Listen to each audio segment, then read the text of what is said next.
Former Liberian President Charles Taylor was found guilty for war crimes and crimes against humanity. Former President Charles Taylor has had his 50-year sentence for aiding and abetting war crimes in West Africa upheld at a UN-backed tribunal on Thursday. Now, the 65-year-old Taylor was sentenced to 50 years in prison in May 2012 after being found guilty by the Special Court of 11 counts of war crimes and crimes against humanity, including terrorism, murder, rape and using child soldiers. However, his lawyers filed an appeal arguing that there were legal errors during his trial. Nearly 50,000 people died in the 11-year civil war that ended in 2012. Thousands more were left mutilated. The appeals chamber opines that the sentence passed by the trial chamber is fair and reasonable in light of the totality of the circumstances. For these reasons, defense grounds 42 to 45 and prosecution ground 4 are dismissed in their entirety. This concludes the summary of the judgment. While it is estimated that more than 50,000 people died in the 11-year Sierra Leonean civil war and thousands were left mutilated, the war was known for its cruelty, where the rebel groups hacked off limbs of their victims and carved their initials on their opponents. Last year, Charles Taylor was convicted not only of aiding and abetting Sierra Leonean rebels from Liberia, but also for actually planning some of the attacks carried out by Sierra Leonean rebel group, the Revolutionary United Front, and the Armed Forces Revolutionary Council. Many people who were affected in the war came out to rejoice on the ruling, where the court upheld Charles Taylor's sentence.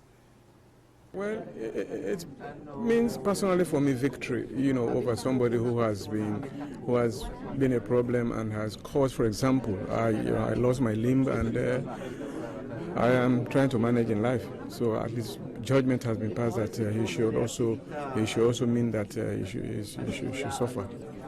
We are happy that the man is convicted today, but we are now. Our question is now, what about us, the victims? What is going to happen to us? We need compensations, long-term compensations that we need.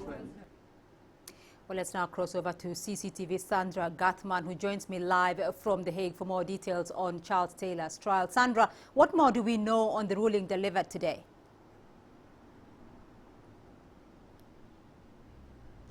Well, I can give you a picture of how court proceedings developed throughout the day. At 11 a.m. local time, Charles Taylor, with his usual stoic demeanor, heard the final decision delivered by the appeals chamber when they decided to uphold that 50-year jail sentence. I think it was a decision that was widely expected, but of course, Charles Taylor's defense lawyers had raised 42 separate grounds on which they challenged the trial chamber's initial guilty verdict, and they tried their very best to overturn that guilty verdict in its totality. They argued that evidence presented against Charles Taylor was flawed and erroneous, and they also argued that given a recent judgment in a separate international court against a former Serbian general acquitting that man of aiding and abetting war crimes in a similar fashion to the charges that were put against Charles Taylor, they had hoped for another outcome altogether. The press statements given by the prosecution and the defense teams following that decision by the appeals chamber were interesting indeed. The prosecution say they're pleased, of course, with the decision to uphold that sentence, although they were initially looking to seek 80 years for Charles Taylor. Charles Taylor's defense camp disappointed, to say the least. They believe there was some political motivation involved in the initial charging and the initial conviction of Charles Taylor, and they also believe there was an error in the lack of adherence to jurisprudence, meaning that former legal decisions made in a similar fashion have not been upheld in this trial, and they think this was unfair for Charles Taylor. All right, Sandra, well, the 50-year sentence now has been upheld. When, though, and where is Charles Taylor expected to start serving this sentence?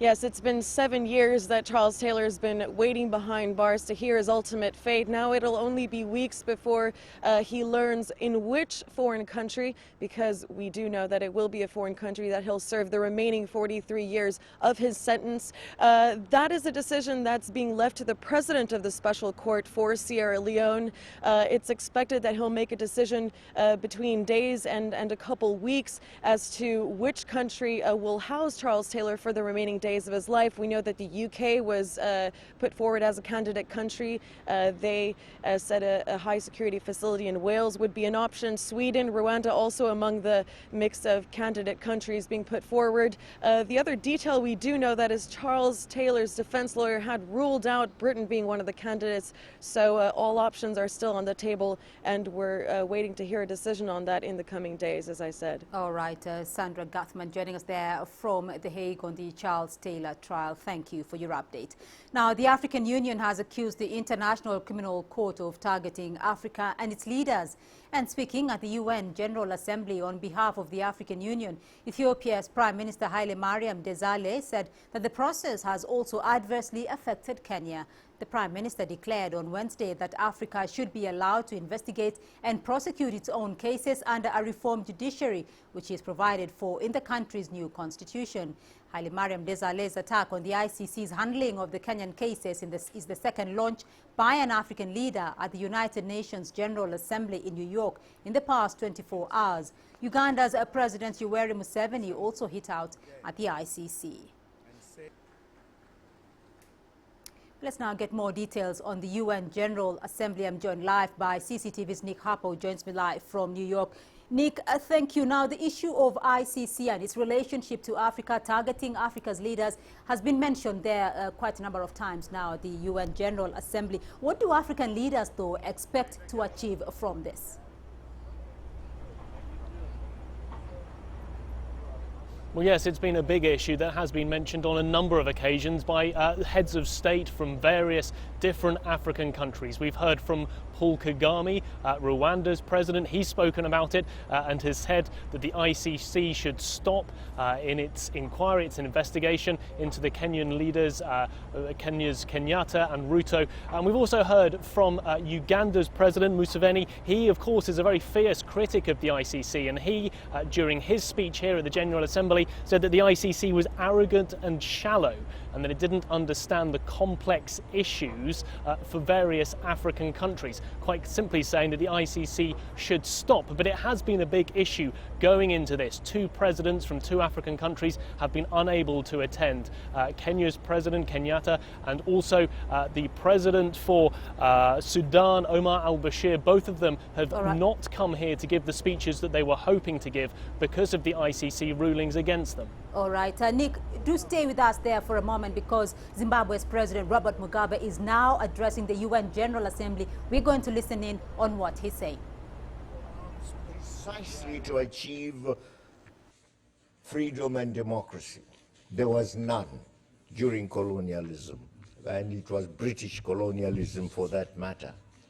Yet we have been punished by the United States through the odious Zimbabwe Democracy and Economic Recovery Act enacted in 2001 to effect regime change in the country.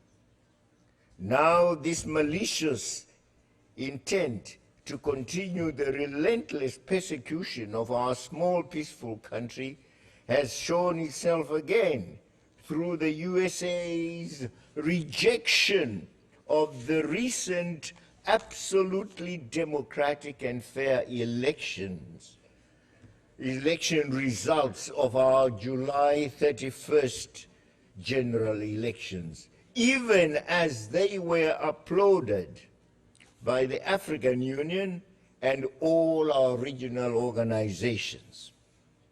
It appears that when the United States and its allies speak of democracy and freedom, they are doing so in relative terms. Zimbabwe, however, refuses to accept that these Western detractors have the right to define democracy and freedom for it.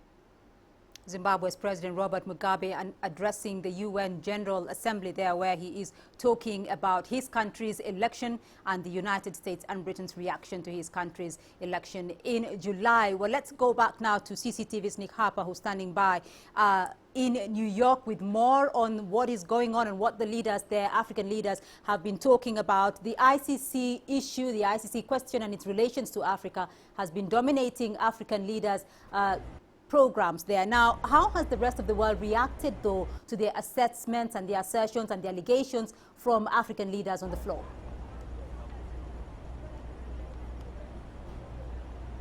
Well, while we've heard much from many African leaders here at the United Nations General Assembly, there hasn't been much in the main speeches from other Western leaders. It hasn't really been mentioned or referred to, but we knew that going into this United Nations General Assembly that it was going to be a key issue. There was this battle between the United States and Sudan's President Omar al-Bashir, and the fact that the United States perhaps weren't going to grant a visa for him to travel here to the United Nations. Now, normally, any head of state coming here to the United Nations should just be granted a visa. That's happened in the past. The United States should not stand in the way.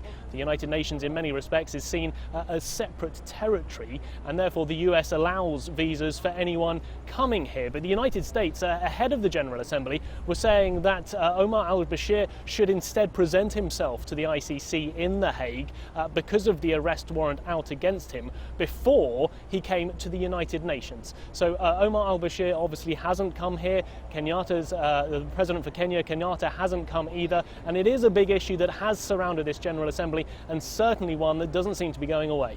All right, CCTV's Nick Harper joining us there from New York. Thank you. In the meantime, barely a day after a meeting between Rwanda's President Paul Kagame and DR Congo's Paul Kabila on the sidelines of the UN General Assembly, it reignited hopes of an end of the conflict in eastern DRC. There are reports of fresh fighting. Now, the M23 rebel group says fresh fighting has broken out near the eastern city of Goma. The M23 says government troops attacked his stronghold at Rutshuru. There's been no corroboration from the government, though. CCTV's Isabel Nakiria has that report. Regional leaders pushed both sides to the negotiating table in Kampala earlier this month. There had been hopes they could make an agreement, but now the M23 says the process is in trouble. Very earlier this morning, we were attacked by government soldiers. Our positions were actually attacked, and we made it official because we think this will undermine Kampala peace process. Leaders from the region, among them DRC President Joseph Kabila, are in New York for the UN General Assembly. Earlier this week, leaders called for a swift conclusion to the Kampala talks. The M23 says it's still eager for a deal. These last days, we really had some tough discussions and constructive as well.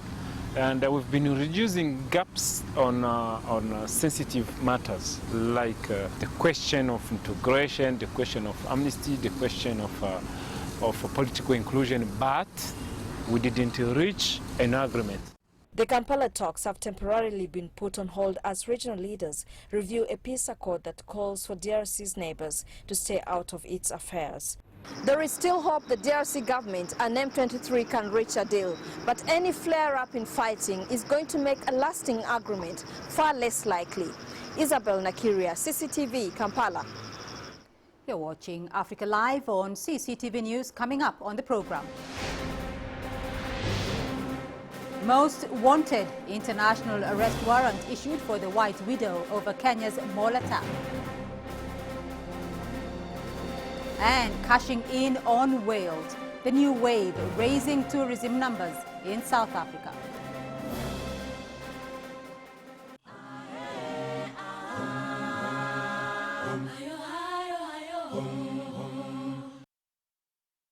We follow the latest trends in global politics, economics, culture and sport, and how Africa fits into the global picture.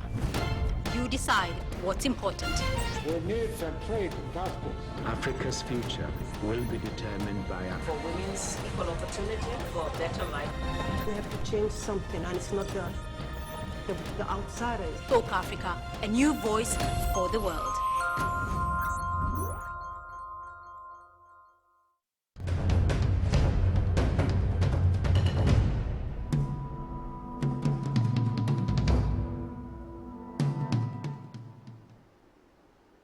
An Interpol Red Notice or Internationally Wanted Persons Alert has been issued for UK national Samantha Luthwaite at the request of authorities in Kenya. 29-year-old Luthwaite, believed to use the alias Natalie Webb, is wanted on charges of being in possession of explosives and conspiracy to commit a felony in December of 2011 and described as a global tripwire. The alert is circulated to all 190 Interpol member countries and is one of Interpol's most powerful tools in tracking international fugitives. The publication of the Red Notice also means the public can play a crucial role in providing information to help identify and locate her. Samantha Luthwaite is the widow of Jermaine Lindsay, one of the 4 bombers involved in the July 7th terror attacks in London in 2005, in which 52 people were killed and hundreds more injured. Well, Interpol has also joined the forensic investigating team at Westgate in Nairobi. Many Kenyans are growing impatient for answers. The government says the probe will take at least a week to complete. CCTV's Robert Nagila now with that report. Their work done, the military's been pulling back, taking over a multinational team of forensic experts. They must carefully sift through what's left of the mall. No one really knows what's beneath this rubble, and officials are urging people to be patient. We want to deal with fact, and that's now what they're doing. The professionals, the experts are down there working to secure the facts so you can have answers and we can have answers. With investigations underway, there's very little information coming from authorities. About the only thing we've had this Thursday is an appeal from police to the public to report any suspicious activity. And with good reason. Al-Shabaab has warned that Westgate is just the beginning. In an audio message, the group's chief Ahmed Abdi Godane says Westgate was retaliation for Kenya's military presence in Somalia. You will not be able to withstand a long-lasting war in Somalia and the calculated attack inside Kenya. Today, take the decision to withdraw your troops out of Somalia or prepare for a long-lasting war. Blood, destruction and evacuation. Kenya remains in mourning, and more victims were buried on Thursday. But the city is picking itself up and getting on with life, determined to show the Kenyan spirit will endure. Robert Magela, CCTV, Nairobi, Kenya. Let's now get the latest on the aftermath of the Westgate Mall attack from CCTV's Kofa Mrenje. Kofa, we understand forensic experts have been combing through the site throughout the day. What's the latest on the ground?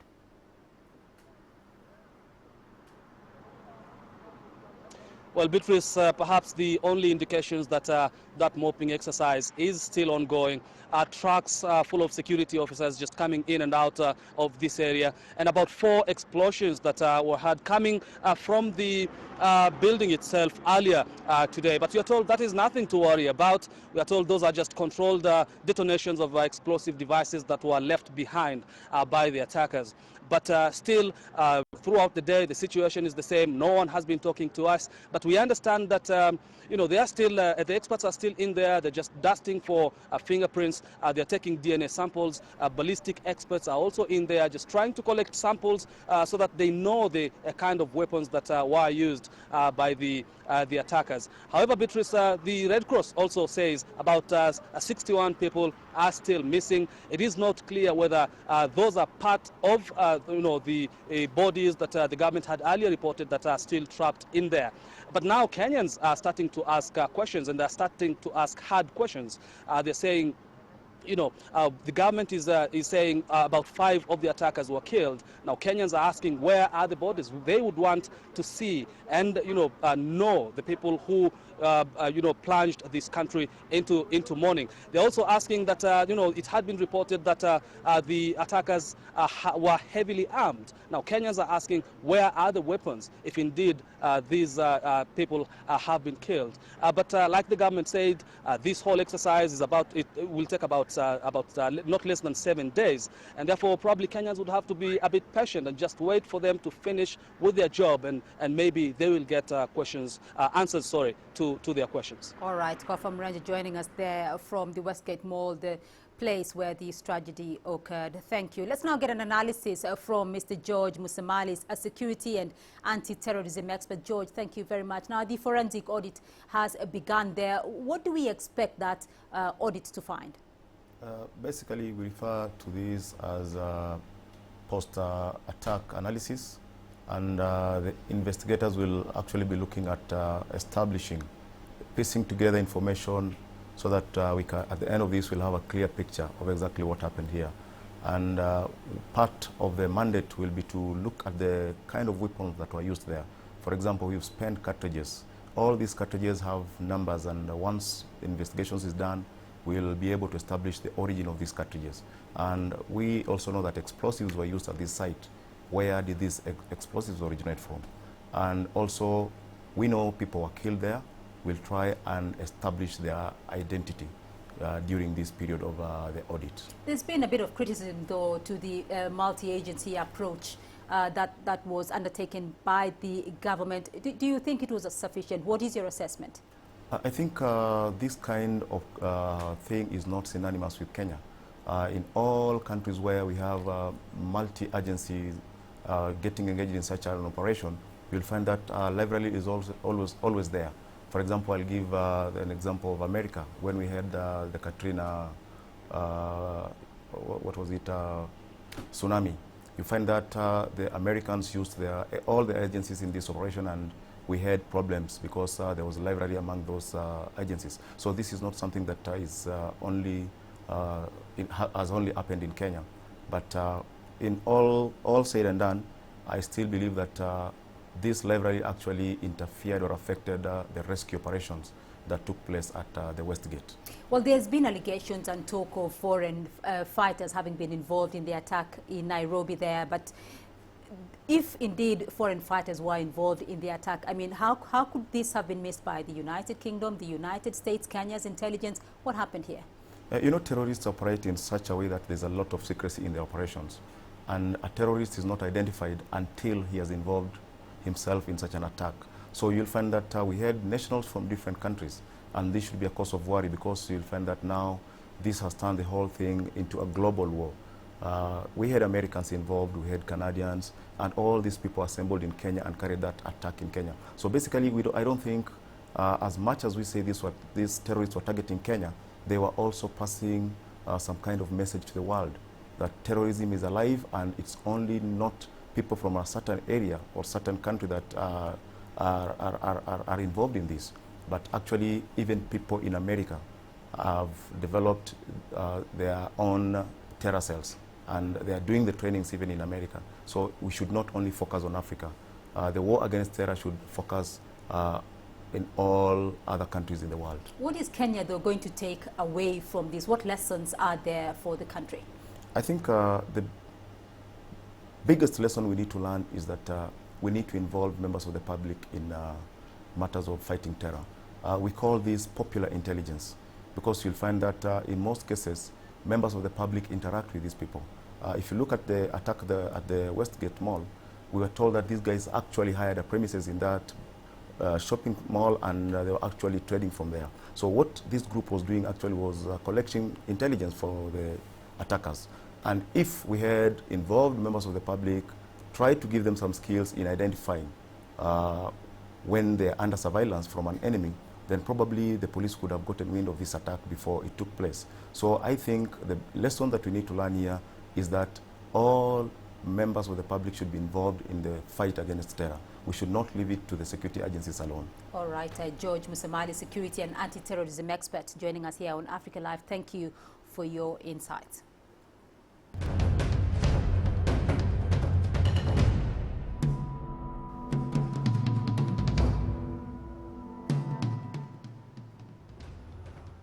And to stay with us here on Africa Live, are still ahead on the program. Cashing in on whales, the new wave raising tourism numbers in South Africa.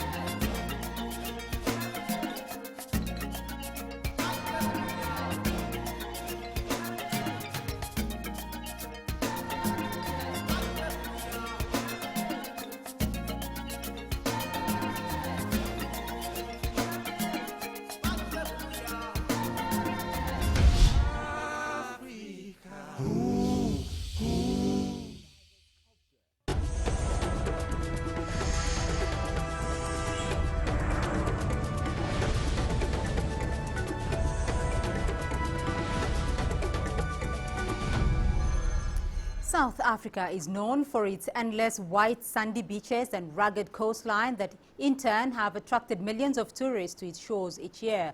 But tourists are not the only ones who find the country's waters more than idyllic. Every year, southern right whales make an arduous journey from the cold Antarctic waters to the balmy shallows of Hermanus near Cape Town to give birth. The natural event has become quite the tourism spectacle over the years. CCTV's Travis Andrews brings us this report.